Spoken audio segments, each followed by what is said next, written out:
राजू चाचा टीवी। शिल्पा शहर की पढ़ी लिखी और होशियार लड़की है, जिसकी शादी उसके पापा के सालों पुराने वादे की वजह से गांव के विकास से हो जाती है। शिल्पा की सास पुराने ख्यालों की होती है। अरे शहर की हो, इसका मतलब ये नहीं कि जो मन आए करोगी। घर के कुछ नियम है जो तुम्हें भी मानने पड़ेंगे। हाँ। मम्मी, मुझे रीति रिवाज से कोई दिक्कत नहीं है, पर ऐसे नियम जिनका कोई मतलब ना बने, वो तो गलत है। हाय, देखो तो। अरे घर आए एक दिन पूरा नहीं हुआ और सास से जुबान लड़ाना भी शुरू। नहीं हो, बहू हो, अपनी हद में रहना सीख लो। हाँ। इतने में विकास भी वहां आ जाता है। माँ, मुझे लगता है शिल्पा को घर रहने की जगह दुकान चलना चाहिए। इसकी नई चीजों की समझ और सोच हमारे बिजनेस के लिए बहुत अच्छी रहेगी। बेटे की बात सुनकर माँ को बहुत गुस्सा आ जाता है। अच्छा, अरे बीवी के आते ही तेरे तो सुर बदल गए। अगर ये दुकान जाने लगी तो गांव में क्या इज्जत रह जाएगी हमारी है? लोग क्या कहेंगे? ये कहीं नहीं जाएंगे बस। हाँ। माँ के आगे और कुछ बोले बिना विकास वहां से चला जाता है और सास शिल्पा को घर के कामों में लगा देती है। उसी रात विकास और शिल्पा साथ बैठकर बातें कर रहे होते हैं। मम्मी ऐसा क्यों सोचती हैं कि औरतें कुछ नहीं कर सकती, और उन्हें लोगों की इतनी चिंता क्यों है?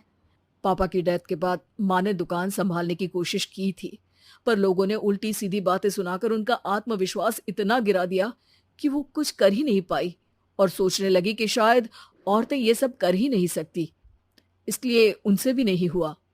लोगों की यही तो दिक्कत है, उन्हें अपने से ज्यादा दूसरे की जिंदगी में स्वाद आता है। वैसे लोग जिनसे डरते हैं ना, उन्हें ही तोड़ने की कोशिश करते हैं। आप फिक्र मत करो, मम्मी की सोच बदलने का तरीका है मेरे पास। और अगले ही दिन से शिल्पा अपनी सास की सोच बदलने और लोग क्या कहेंगे के डर को खत्म करने की जद्दोजहद में जुट जाती है। मम्मी, आपको पता है, गीता बबीता, अरे जिनके ऊपर दंगल फिल्म भी बनी है, मैं फिल्म बिल में नहीं देखती। हाँ। वो हरियाणा की लड़कियां हैं। दोनों रेसलर हैं। उन्होंने जब ये शुरू किया था ना, तो लोगों ने बहुत बातें बनाई, बुरा भला बोला, मजाक भी बनाया, लेकिन उन्होंने ना किसी की सुनी, ना अपने ऊपर से विश्वास खोया और ना ही हार मानी। और देखो आज किस मुकाम पर है। अरे तो ये सब मुझे क्यों सुना रही है? हाँ। नहीं नहीं, बस ऐसे ही, हमें अपने आसपास की खबरें तो रखनी चाहिए ना। ऐसा कहकर शिल्पा अपनी सास को सोच में डालकर वहां से चली जाती है। अब शिल्पा हर दिन दुनिया के अगेंस्ट अपनी हिम्मत से सक्सेसफुल बनने वाली लड़कियों की कहानी अपनी सास को सुनाने लगती है। इसी तरह कुछ समय बीत जाता है। और माँ, आजकल बहुत चुप-चुप रहती हो, सब ठीक तो है ना? बस कुछ सोचती रहती हैं, इसीलिए ज्यादा बोल नहीं पाती। ऐसा क्यों हुआ माँ? कोई दिक्कत है क्या? अरे तेरी पत्नी ही दिक्कत है। है?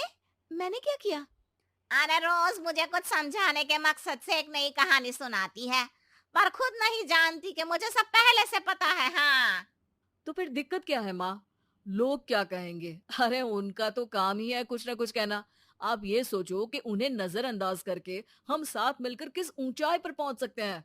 बेटे और बहू की बातों से सोच में पड़ी माँ वहां से चली जाती है। अगली सुबह सबसे पहले तैयार सास आवाज लगाकर बेटी और बहू को बुलाने लगती है। अरे कहाँ सोते पड़े हो दोनों? किसी को घर में कोई काम नहीं है का? हाँ।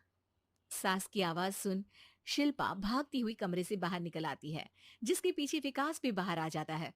मम्मी, आप इतनी सुबह तैयार होकर कहाँ जा रही हैं?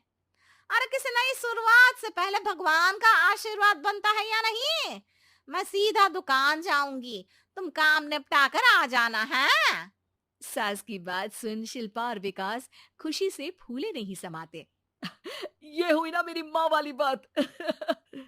पूरा परिवार मिलकर दुकान पर काम करने लगता है, जिसमें विकास और उसकी माँ दुकान संभालते हैं, तो शिल्पा काम को ऑनलाइन डाल शहर और इंटरनेट का काम संभालने लगती है, जिसे देख गांव में लोगों के बीच गॉसिप शुरू होते देर नहीं लगती। और अब क्या विकास भाई, अकेले काम संभल नहीं रहा था तो नौकर रख लेते। और तो को यहाँ लाने की क्या जरूरत थी? इन्हें घर में जो काम बोलो वो तो सही से करती नहीं, यहाँ आकर तो तुम्हें डुबा ही देंगी। अरे भाई साहब, अगर आपके घर की औरतें सही से काम नहीं करती ना, तो हमें उससे कोई लेना देना नहीं। यहाँ आपकी पंचायत के लिए किसी के पास समय नहीं है। हाँ। करारा जवाब सुन बातें सुनाने आए लोग मुंह लचकाए उल्टे पैर वापस चले जाते हैं। वाह मम्मी, ये तो अब दोबारा कभी भूल कर भी यहाँ नहीं आएंगे। I am so proud of you. अरे बहुत हुआ, हाँ काम पर लगो चलो। तीनों आपस में काम बांटकर अपने अपने काम पर लग जाते हैं। इसी तरह दिनों के साथ महीने बीतते हैं, जिसमें शिल्पा की पढ़ाई, विकास की मार्केट स्किल और सास की फाइनेंशियल मैनेजमेंट से उनकी दुकान बहुत अच्छा बड़ा बिजनेस बन जाता है, जो गांव के साथ साथ शहर में भी अच्छा खासा मशहूर हो जाता है। अरे सच ही कहते थे तुम दोनों, लोगों का तो काम ही होता है कहना। अब हमें सुनना है या नजरअंदाज करना है, वो तो हमारे ऊपर है। हाँ। आपकी शुरुआत में गालियां और आसमान छूने पर तालियां, ऐसे लोगों का तो काम ही है पलटना। इनकी बातों से हमें कभी अपनी राह बदलनी नहीं चाहिए, बल्कि अगर बातें बन रही है तो समझ जाओ कि रास्ता सही है।